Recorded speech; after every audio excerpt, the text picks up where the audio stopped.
उद्धव ठाकरेंच्या शिवसेनेचे fire brand नेते अशी संजय राऊतांची ओळख आहे। पण गेल्या काही दिवसांपासून प्रकृती अस्वास्थ्यामुळे संजय राऊतांनी सार्वजनिक जीवनातनं एक छोटासा ब्रेक घेतलेला आहे। त्यामुळे सकाळी 9 वाजता होणाऱ्या त्यांच्या पत्रकार परिषदा सुद्धा सध्या थंडावलेल्या आहेत। पण खासदार संजय राऊतांच्या अनुपस्थितीत त्यांच्याकडची जबाबदारी आता अंबादास दानवेंकडे आली आहे का असा प्रश्न विचारला जाऊ लागलाय।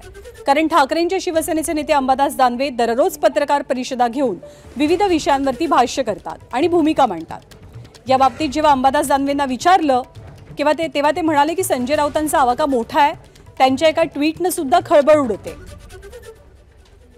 पण आता अंबादास दानवे त्यांच्या पत्रकार परिषदांच्या माध्यमातून शिवसेनेच्या विरोधकांना कशा पद्धतीने जेरीस आणतात हे पाहणं सुद्धा उत्सुकतेचं असेल। संजय राऊत साहेबांची भूमिका मी निभावणं पॉसिबल नाही। संजय राऊत हे मोठे अभ्यासक आहे, लेखक आहे, संपादक आहे। त्यांचा जो आवाका आहे तो मोठा प्रचंड आहे। मी आपला एक स्थानिक कार्यकर्ता आहे, मला ते करायचं पण नाही। परंतु रोज ज्या ज्या घटना घडतात, राज्याचा विरोधी पक्षनेता म्हणून जबाबदारी मी पार पाडल्यामुळं आपण सगळे लोक माझ्याकडे येतात।